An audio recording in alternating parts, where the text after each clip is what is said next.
उसी के चक्कर में दिन रात लगे रहते थे। सब भजन पूजन सब छूटा। एक जन्म व्यर्थ हो गया, दूसरे जन्म में हिरण बने, दूसरा जन्म व्यर्थ हो गया, तीसरे जन्म में ब्राह्मण बने। बोले अब नहीं छोड़ूंगा, ये जीवन मौका नहीं छोड़ूंगा।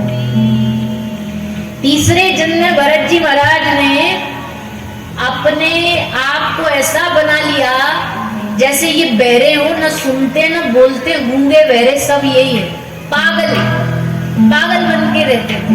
कई बार ना संसार में ऐसा भगवान के नाम के लिए पागल बन जाता ना, ये दुनिया का सबसे बड़ा उसके लिए नाम है। मीरा को क्या इनाम मिला? भक्ति का। बोलिए ना, मीरा को क्या इनाम मिला? भक्ति का। लोगों ने क्या टैग दिया मीरा को? लोग कहे मीरा भाई बावरी। लोगों ने बावरी का टैग दे दिया, पागल का टैग दे दिया, और मीरा खुश। दुनिया उन भगत जो भक्त होते हैं ना, उनको पागल समझ समझ के हंसती है। देखो कैसा पागल है, बुद्धि खराब है इसकी, न कमाता है न कुछ करता है, माथे पे तिलक छापे लगाए घूमता है साधु बाबा जियों के बीच में। लोग उन पे हंसते, और जो भक्त होते वो मन मन में उन पे हंसते होते कि देखो कैसे पागल है, इतने श्रेष्ठ भगवान को छोड़ रखा है इन्होंने तुच्छ संसार के लिए। वो संसार वालों पे हंसते हैं कि इनसे बड़ा पागल कौन होगा। खैर, भरत जी महाराज एकदम पागल अवस्था में पड़े रहते। घर वालों ने भी इनको जड़ समझ लिया, मूर्ख, जड़ भरत नाम से घर वाले बुलाने लगे। भरत जी बड़े खुश होते जब कोई उनको जड़ भरत कहता था। भक्ति का एक लक्षण है भैया कि जब अपना अपमान अच्छा लगने लग जाए ना, तो समझ लो अब हम भक्त बन गए। अब सोचो, ऐसा तो होता नहीं ना, अपमान कोई हमारा करते अच्छा लगेगा? गांधी बापू ने कहा कोई तुम्हारे एक गाल पे थप्पड़ मारे दूसरा आगे कर दो, और आज के जमाने में कोई करेगा? तू एक मार हम 10 मारेंगे।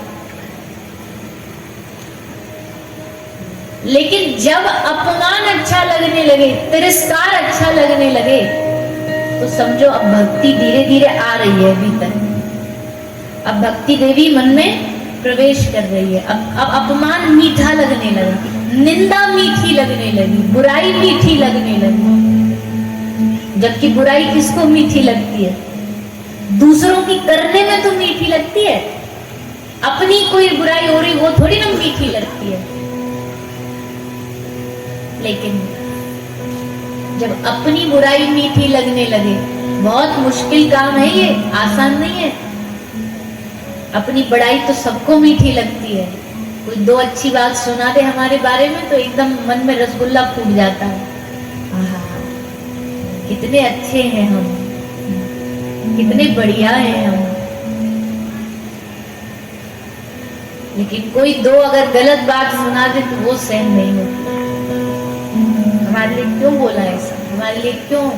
क्योंकि अभी भक्ति नहीं आई है हृदय में। जब आ जाएगी तो वो भी मीठी लगेगी। भक्तों पर खूब तिरस्कार करते हैं दुनिया वाले। इसके बाद तो महाराज फिर तो उनके नाम के मार्ग बन जाते हैं, सूरदास मार्ग, मीरा मार्ग और तुलसी मार्ग। बड़े बड़े मूर्तियां लग जाएंगी, मंदिर बन जाएंगे। पर जब वो थे ना, तब दुनिया ने जीने नहीं दिया उनको। आज भी वही है, आज भी अच्छे अच्छे महापुरुष ऐसा नहीं पहले ही थे, आज भी है वर्तमान में, पर उनके लिए भी हम जीने नहीं देते। उस साधु की बुराई, उस साधु की बुराई। हाँ, जब आगे इतिहास आएगा तो आज वाले संतों के नाम लिखे जाएंगे, ऐसे ऐसे संत। वर्तमान का समाज कभी संतों की महिमा नहीं समझता। जब चले जाते हैं तब उनकी महिमा समझते हैं। तुलसी बाबा के पीछे आज हम अयोध्या गए थे दर्शन के लिए, इसलिए बार बार तुलसी बाबा याद आ रहे हैं। तुलसीदास जी का चरित्र पढ़ो भक्तमाल जी में, कैसे कैसे षड्यंत्र करे गए, कैसे कैसे उनके ग्रंथों को चुराया गया कि ये कहीं प्रसिद्ध ना हो जाए। अरे छोटे मोटे छोड़ो, भक्तमाल जी में स्पष्ट लिखा है, तुलसीदास जी के चरित्र में लिखा है, श्री हनुमान जी महाराज ने एक राम कथा लिखी, उसमें 1 करोड़ श्लोक थे, शतकोटि रामायण, और इतनी सुंदर रचना हनुमान जी ने वो करी कि उसको जो पढ़े एक बार, जो सुन ले एक बार, तो एकदम डूब जाए उसमें, कि उसकी प्रसिद्धि बढ़ने लगी। तो वाल्मीकि ऋषि बोले कि हम भी जाएं, जरा हम भी एक बार ये पढ़ के आते हैं, हनुमान जी ने क्या लिखा। तो आए वाल्मीकि ऋषि, हनुमान जी के उस ग्रंथ को बोला हमें दर्शन करा दो। हनुमान जी ने अपने नखों से शिला पर उसकी लेखनी लिखी थी, तो बोले लो लीजिए जी, देखो पढ़िए। पढ़ा, खूब नाचने लगे वाल्मीकि ऋषि, आहा क्या ग्रंथ लिखा है, कितना सुंदर रचना करी है। हनुमान जी भी खुश कि देखो भाई राम जी कथा रचना देख के वाल्मीकि ऋषि नाच रहे, नृत्य कर रहे। अब एक पल तो नाचे, पर अगले क्षण मन में क्या भाव आ गया कि अगर ये हनुमान जी, जब ये नाच रहे थे तो हनुमान जी ने प्रसन्नता से इनको कहा, आपकी हम राम भक्ति देख के बड़े खुश हो गए, आप हमसे जो चाहे मांग लो वरदान, हम आपको जो चाहे वरदान देना चाहते हैं। वाल्मीकि ऋषि ने जानते क्या मांगा, वाल्मीकि ऋषि ने मांगा कि जो आपने रचना करी है ना, इसको जाकर के नदी में बहा दो, हम यही चाहते हैं आपसे वरदान। अब यहाँ श्री हनुमंत लाल तो हनुमंत लाल है, वचनबद्ध है, जान गए कि इनके मन में ईर्ष्या आ गई है, इसलिए पानी में जल में बहाने की कह रहे हैं। पर कोई बात नहीं, हमारे लिए तो राम नाम पर्याप्त है जीने के लिए। जाके हनुमान जी ने उसको जल में विसर्जित कर दिया, लेकिन फिर श्राप भी दिया कि तुमने आज हे वाल्मीकि ऋषि ये काम करके एकदम कलयुगी जीवों जैसा स्वभाव दिखा दिया, ईर्ष्या से भरा हुआ कलयुगी जीव जैसा। जाओ तो कलयुग में चले जाओ, कलयुग में जन्म लो, लेकिन मेरा आशीर्वाद है कि तुम्हारे हाथों से मेरी ही प्रेरणा से एक ऐसा ग्रंथ लिखा जाएगा जो कलयुग में मुझसे और तुम्हारी जो वाल्मीकि रामायण है उससे भी ज्यादा प्रसिद्ध होगा। और तभी वो तब वाल्मीकि तुलसी बने और रामचरितमानस की रचना करी, जो आज कलयुग में सबसे ज्यादा प्रसिद्ध गाई जाती है, घर घर में गाई जाती है, बच्चा बच्चा चौपाइयां गाता है। मंगल भवन मंगलहारी, सारे भारतवर्ष में दिन की शुरुआत, प्रभात की शुरुआत रामायण की चौपाइयों से होती है। तो देखो ऐसा भी होता है, कभी कभी बड़े बड़े देव महर्षियों के बीच भी ऐसा हो जाता है। तो अपमान सम्मान ये सब जब बराबर लगे वो एक भक्त का लक्षण होता। भरत जी महाराज अपने आप को पागल जैसा रखते, राजा रघुगण पर इन्होंने कृपा करी, भवाटवी का वर्णन किया।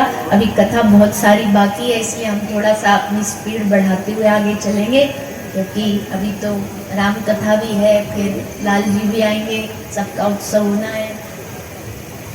आगे पंचम स्कंद में ये सब चरित्र सुनाते हुए नरकों का वर्णन सुनाया सुखदेव जी ने, और छठवें स्कंद में एक ब्राह्मण की कथा आती है, कान्य कुब्ज दुज कश्चित दासी। इसके जीवन में जितेंद्रिय ब्राह्मण था, लेकिन धीरे धीरे इसके जीवन दूषित हो गया, मद्यपान करने लगा, मद्यपान ब्राह्मण के लिए एकदम निषेध है। ब्राह्मण क्या, वैसे तो सबके लिए निषेध है, पर ब्राह्मणों को तो कदाचित भी ऐसा कोई भी गलत काम नहीं करना चाहिए जो उनके ब्राह्मणत्व को नष्ट करे। तो मद्यपान करने लगे, चोरी करने लगा, डाका डालने लगा, खूब गलत काम करता। एक बार कुछ संतों की एक टोली इसके घर आई, पराशर जी और कुछ अन्य संतों को लेकर के आए। पत्नी ने भोजन करा दिया, अब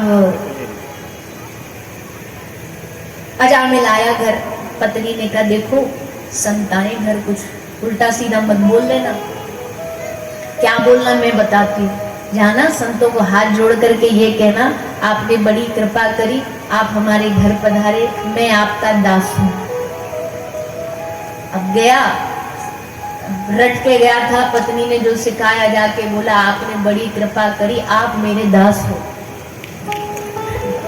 हम मूर्ख तो जब भी बोलेगा तो गलत ही बोलेगा, इसलिए अज्ञानी को मौन ही रहना चाहिए। वो जब भी करेगा तो अनर्थ ही बोलेगा। साधु बोले क्या बोल रहा है? सही तो बोल रहा हूं। तुम सब बाबा जी कुछ काम ना धंधा आ जाते हो घरों में खाने पीने के लिए, कमा के खुद खाया करो। बस चालू हो गया। संतों ने शांत रहे, क्योंकि संत जब किसी के घर जाते हैं तो उनका उद्देश्य उसका कल्याण होता है। संत बोले जो तू कुछ भी कर ले, पर अब हम तो कुछ बोलेंगे नहीं, अब बस हम जा रहे हैं, जाते जाते हमको कुछ दक्षिणा दे दे। अजामिल हंसने लगा, बोला मैं और दक्षिणा, मैं लुटेरा आदमी लूटू कि मैं लेने वाला कि देने वाला? बोले भैया जब तो दुनिया को लूट ले पर साधु को तो देना चाहिए। बोले चुपचाप यहाँ से चले जाओ, मैंने आपको लूटा नहीं बख्श दिया, यही दक्षिणा है आपकी। संत बोले बिना दक्षिणा के तो जाएंगे नहीं। बोले मैं दूंगा नहीं। बोले हम तुझसे पैसा नहीं मांग रहे, एक काम कर देना, तेरी पत्नी गर्भवती है, उसके गर्भ में बेटा है, बालक है, उस बच्चे का नाम हमारी इच्छा से रख देंगे। और क्या नाम रखवाया?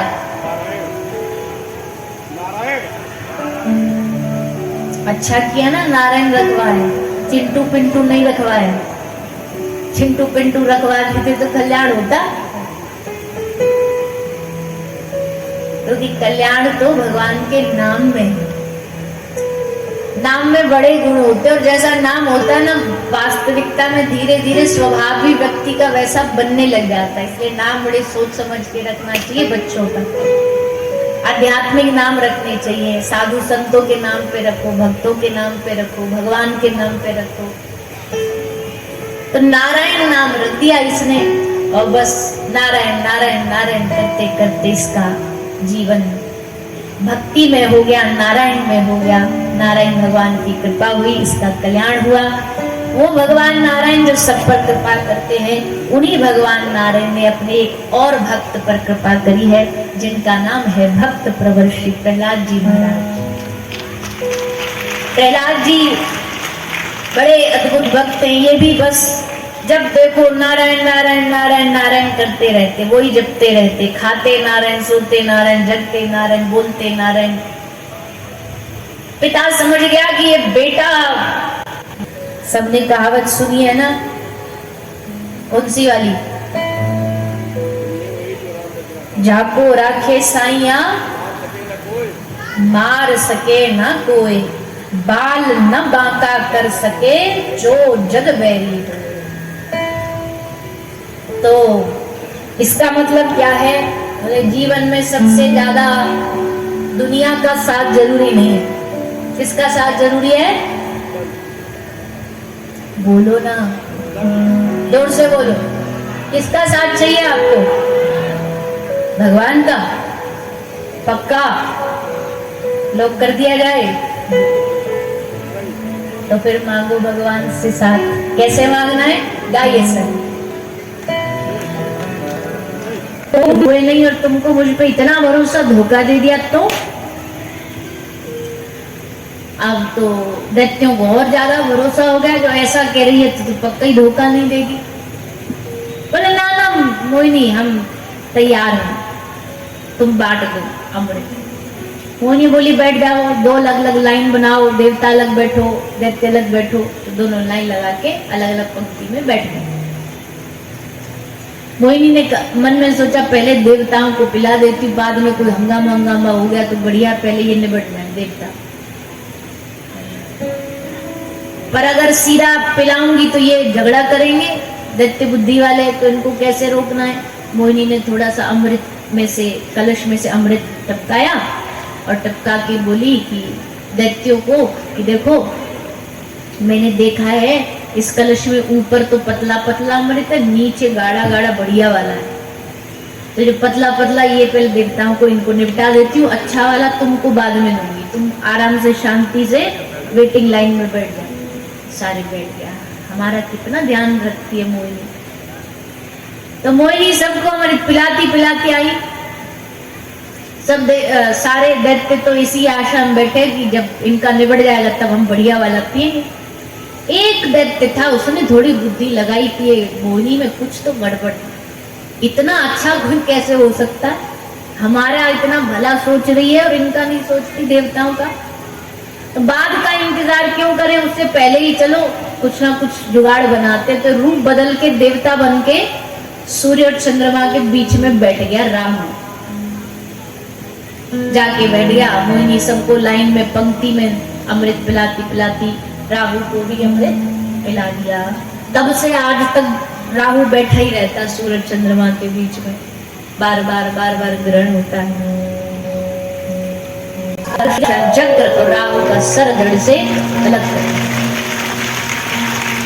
सारे दैत्य चिल्ला रहे कहां गई कौन थी।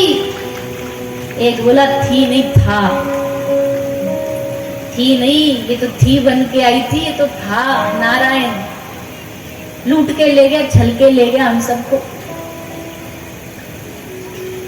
दैत्यों ने कहा अच्छा हमारे साथ धोखा, इन देवताओं को अमृत पिला दिया, अभी रुको। युद्ध चालू हो गया, भयानक संग्राम हुआ देव और दानवों के बीच।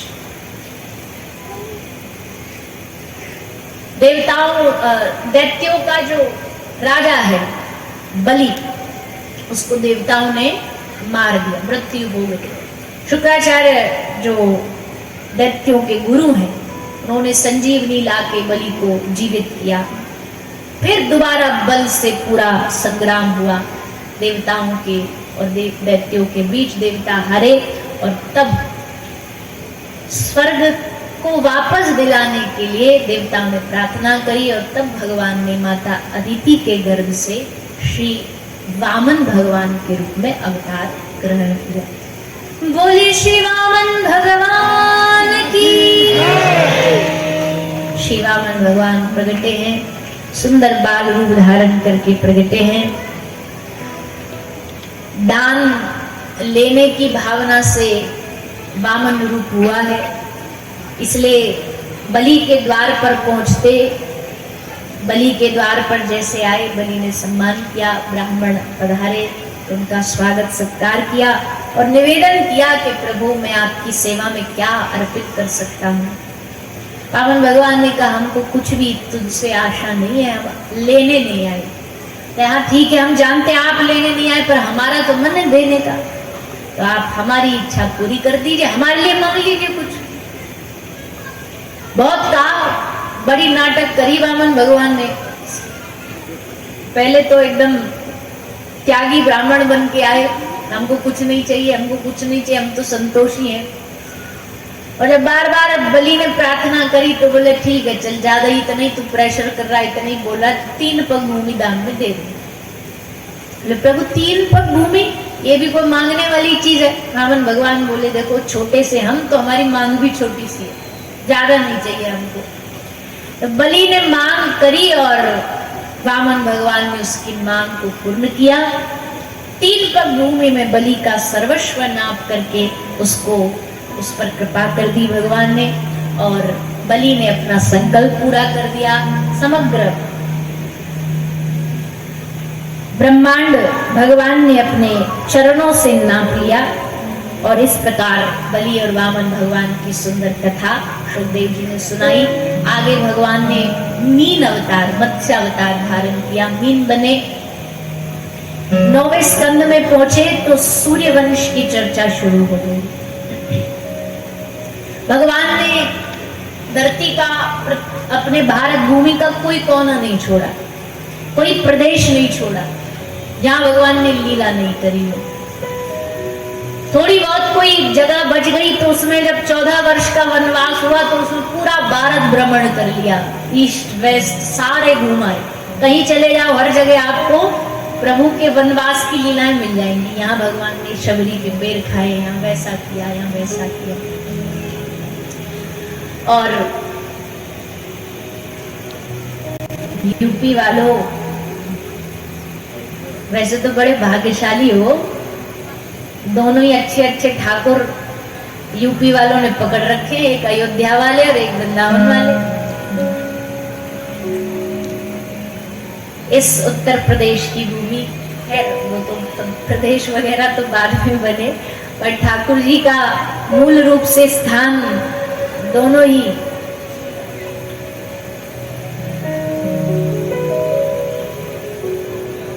स्थान चुना गया अवध। अवधपुरी रघुकुल मनि राउ। इस अवधपुरी में इस सूर्य वंश के राजाओं की चर्चा करी सुखदेव जी ने। जिस वंश में प्रभु आ रहे हैं, इस वंश को पहले सुनो। कैसे कैसे राजा हुए इस वंश में कि जिनके यश गान करते करते वाणी थकती नहीं। इस सूर्य वंश में भागीरथ राजा हुए, जिनकी कृपा से इस धरती पर गंगा मैया पधारी। धरती धन्य हुई गंगा के स्पर्श से।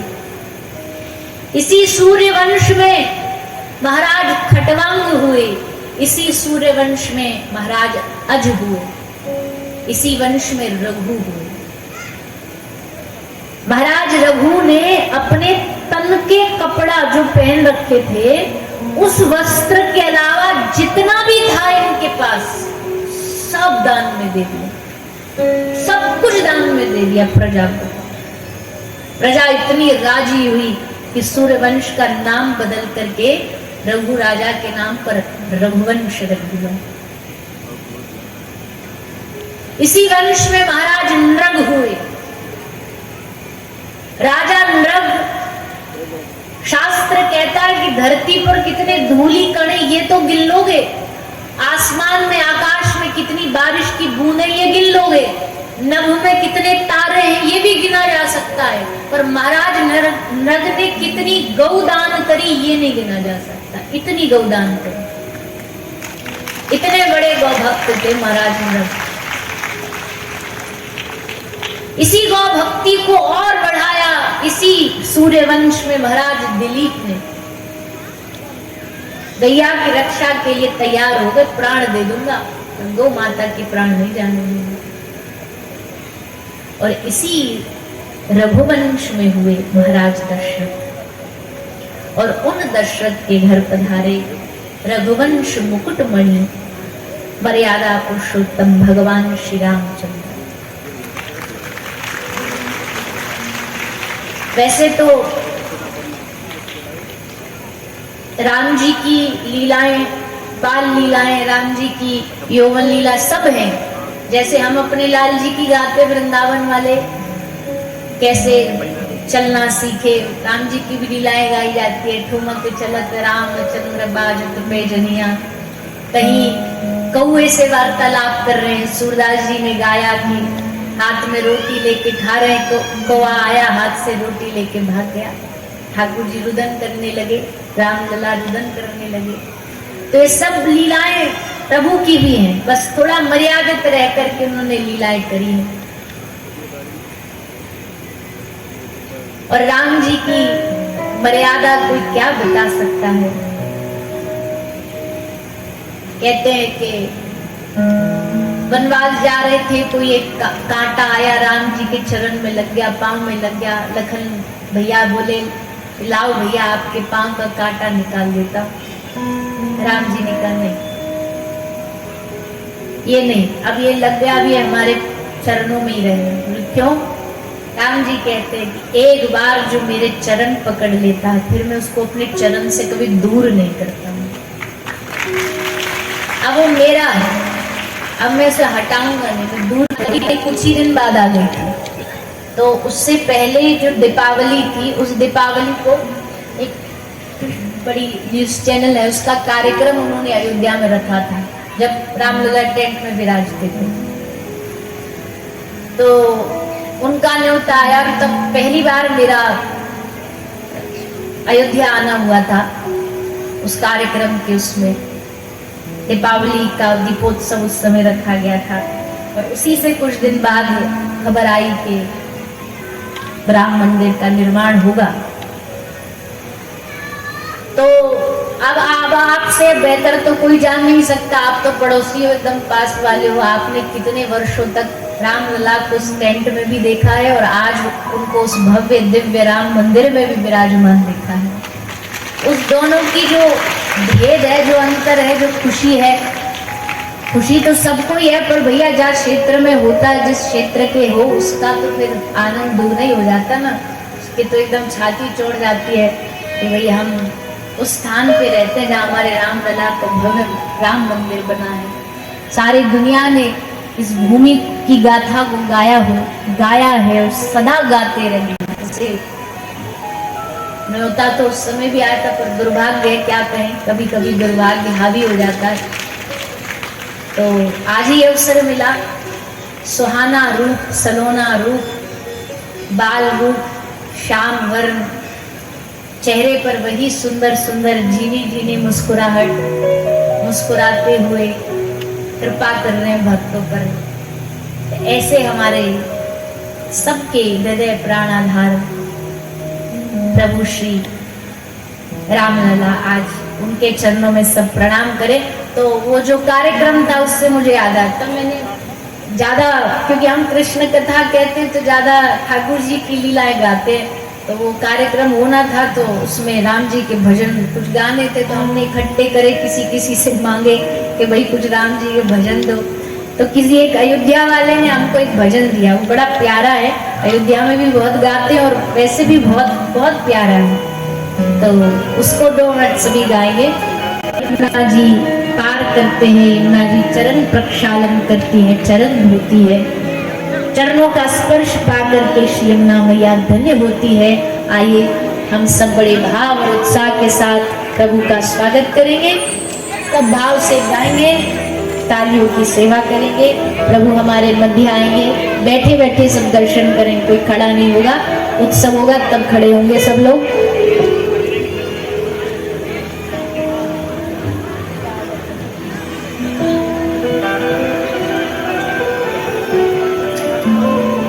स्वागतम कृष्णा शरणागतम कृष्णा